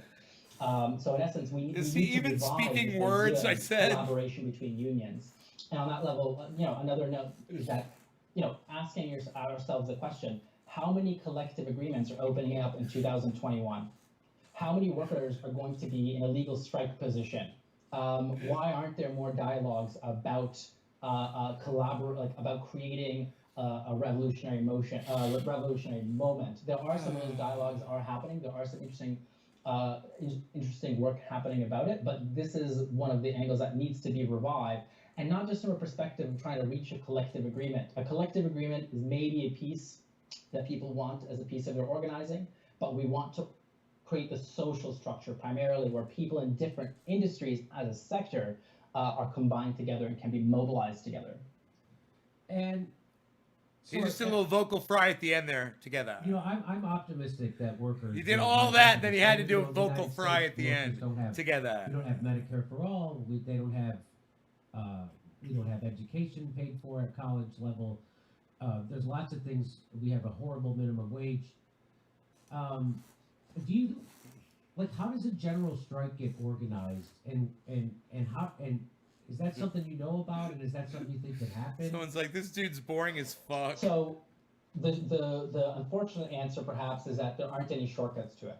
There certainly have been revolutionary moments where things take off with less preparation than sometimes people expect, and the more it happens in a circumstance of under preparation, the less likely its revolutionary potential is. The less likely that at the very end of this mobilization that workers will be in the seat of power to be able to decide things going forward, rather than changing the seats of our society's managers. In order for it to be successful, we need to invest the time to build those structures and to change people's minds. And on that level, unions need to become a values-driven institution.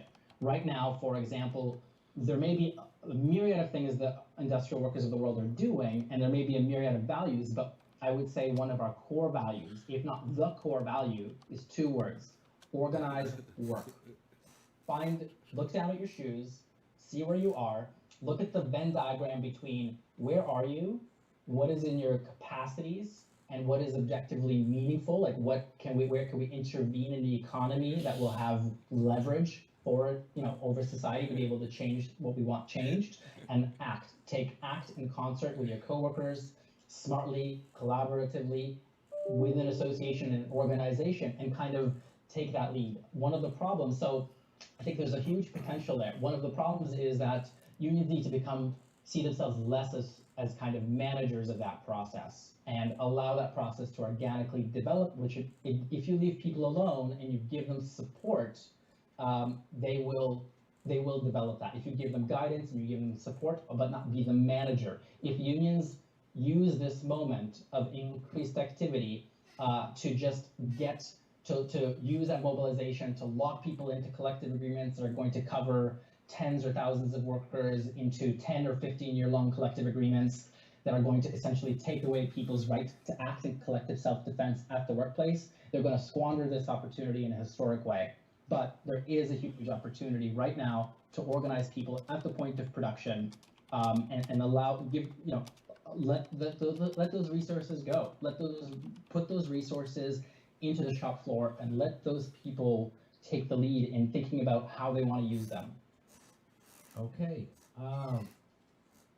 Well, is there anything I left out about the IWW that you want to share with our audience?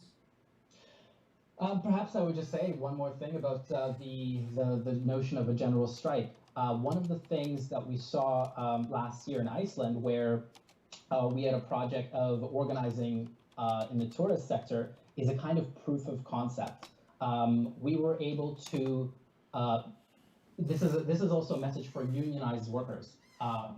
We have a kind of strategy of dual carding, where if you're a unionized worker and you would like to activate your union local and make it more combative, make it more militant, there is a way to do do that. It's the same model of building a kind of a workplace committee that is going to. Someone said, "Why is he so skinny?" Activate action plans, and one of the most interesting things about that society is it essentially had struck a bargain between business and the unions to be social partners.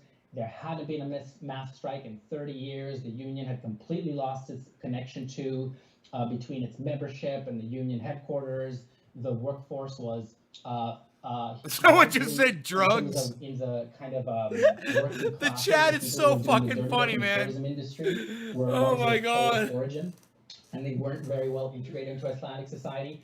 And with mere months of work, although this is a very special case, within not that long of work, we were able to go into the hotels, go to the bus depot, and when we came up to workers and we started the conversation with, yeah, the unions have failed you.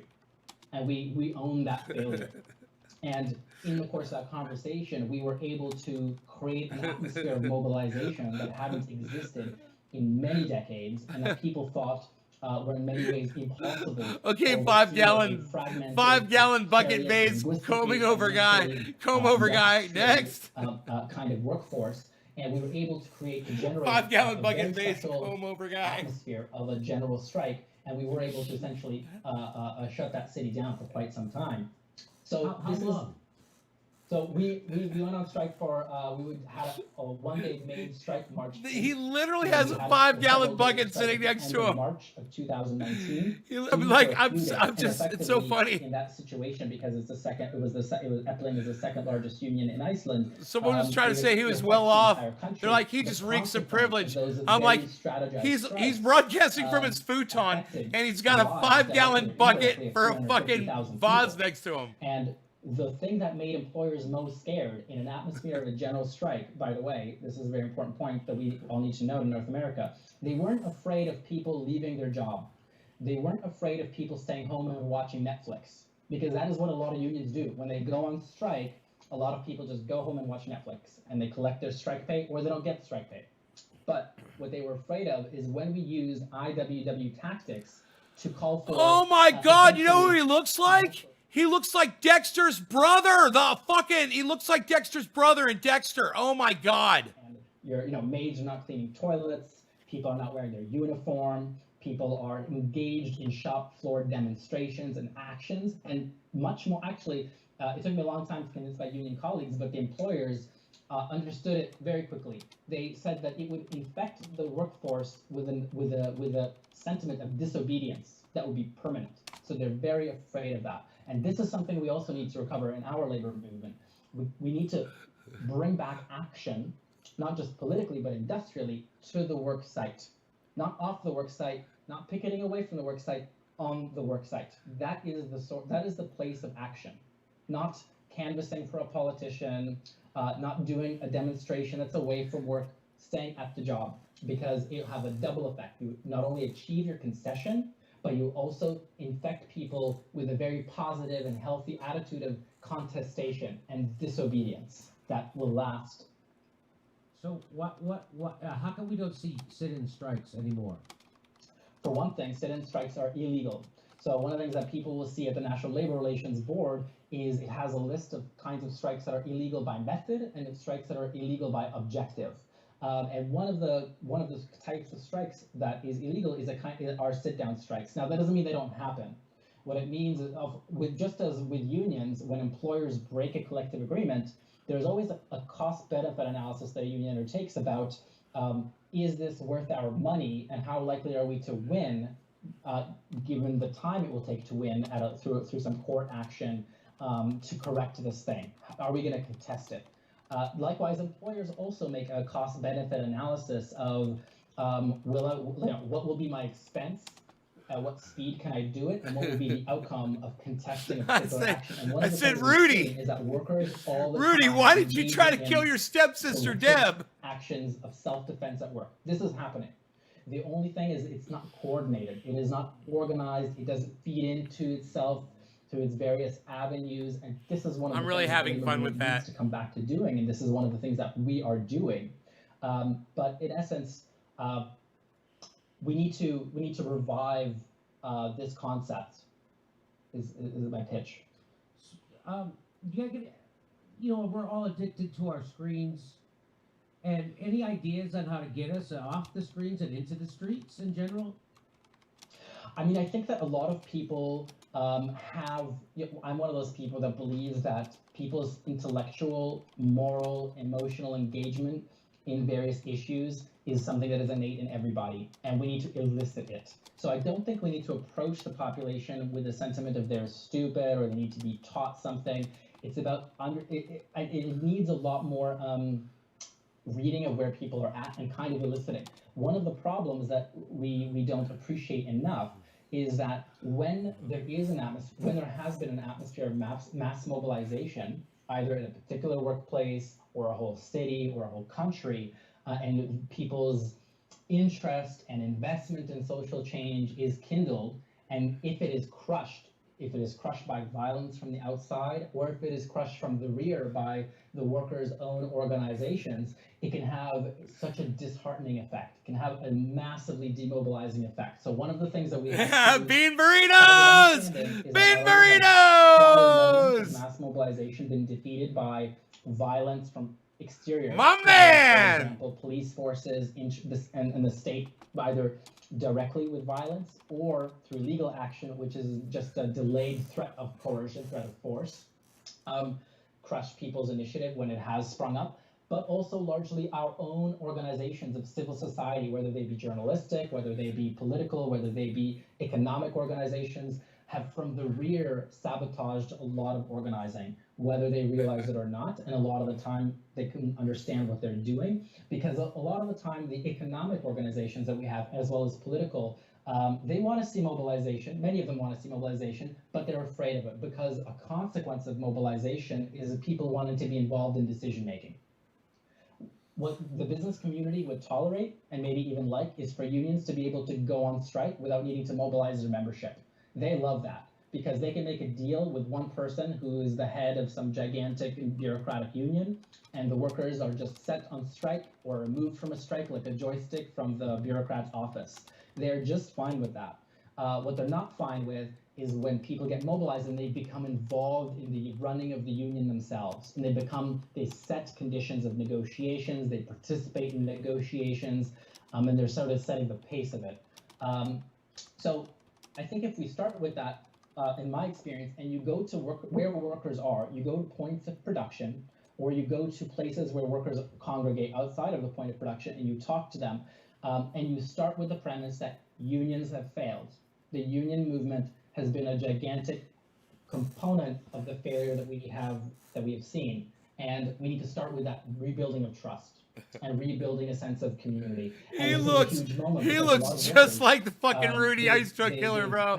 I'm sorry. Of the Cold War era, I'm sorry. And the association I'm of sorry. unions with communism has completely disintegrated, and so people Oh, are thinking about it in God. an open-minded way, and it's a huge opportunity. That's so funny. But it's also a huge risk because they can be duped into going to a direction where they'll participate in a union that will essentially just treat them as a kind of supply of labor that the union can then bargain with an employer over. You want this labor supply, you have to give it these conditions, but the workers will be they won't be in control of their lives anymore than they were before. So essentially what we want to do is give people a pitch that what we are doing is we're helping working people take control over their working lives. And I think on that basis, it's not going to be as hard as people perceive to get people away from their screens, but they have to have a meaningful participation in what's going on.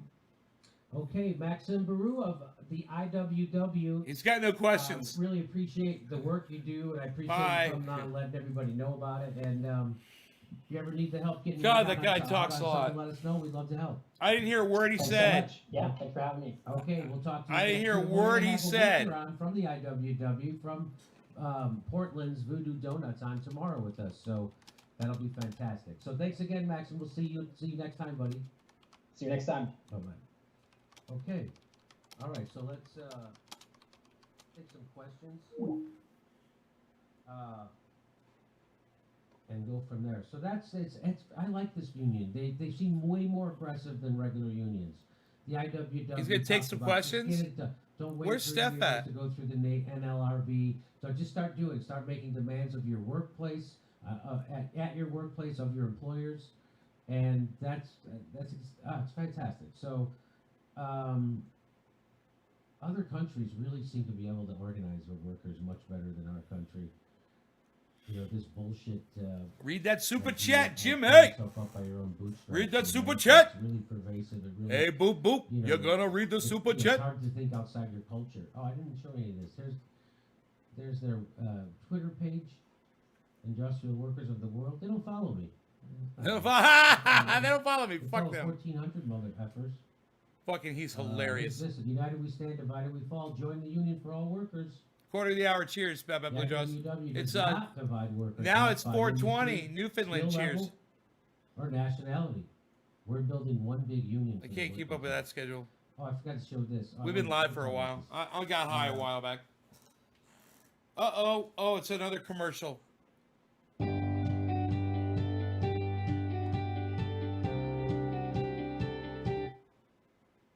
So that's good. Any miserable? All right, should we take a break and show a commercial or something?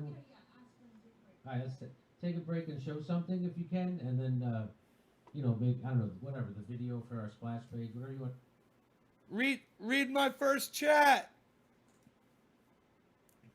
Read my super chat, Steph. Why aren't you gonna? He said, let's take some questions. Why are you not gonna be reading my chat? It said that Ron Flacone wore my shirt today on his live show. Yeah. Where'd they go, man? They're taking a break? How dare they?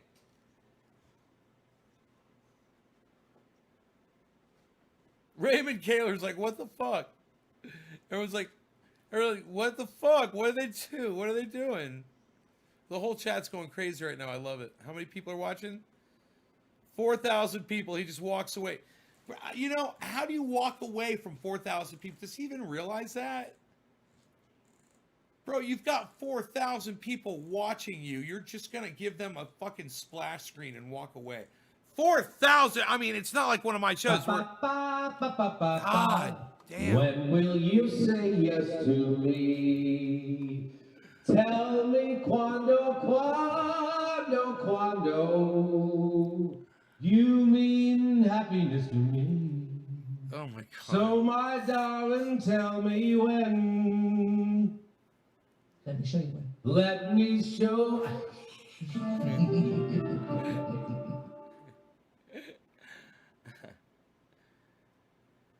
Hey, Carrie.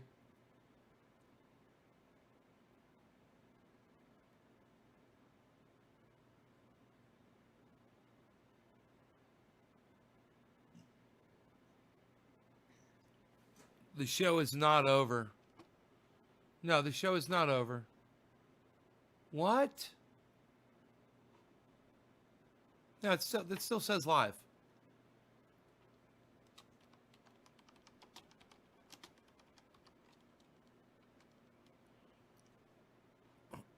It's still live. So we're good. People are running out, man. He just lost 600 viewers, man. Just like that. I don't know what the fuck he's thinking, man. Doesn't he have somebody watching the numbers realizing they shouldn't do that? I would love to help him with that. Okay, there's the music. At least they got that. All right. They said they'll be right back. There we go. Was this another commercial? Yes, it is.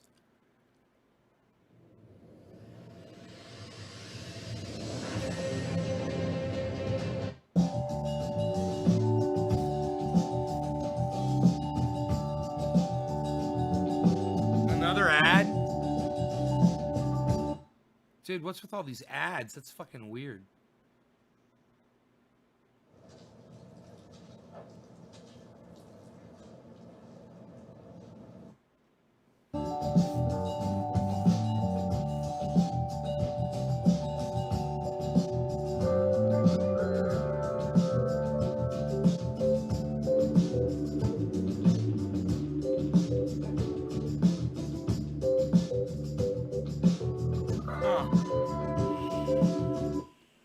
That sucks.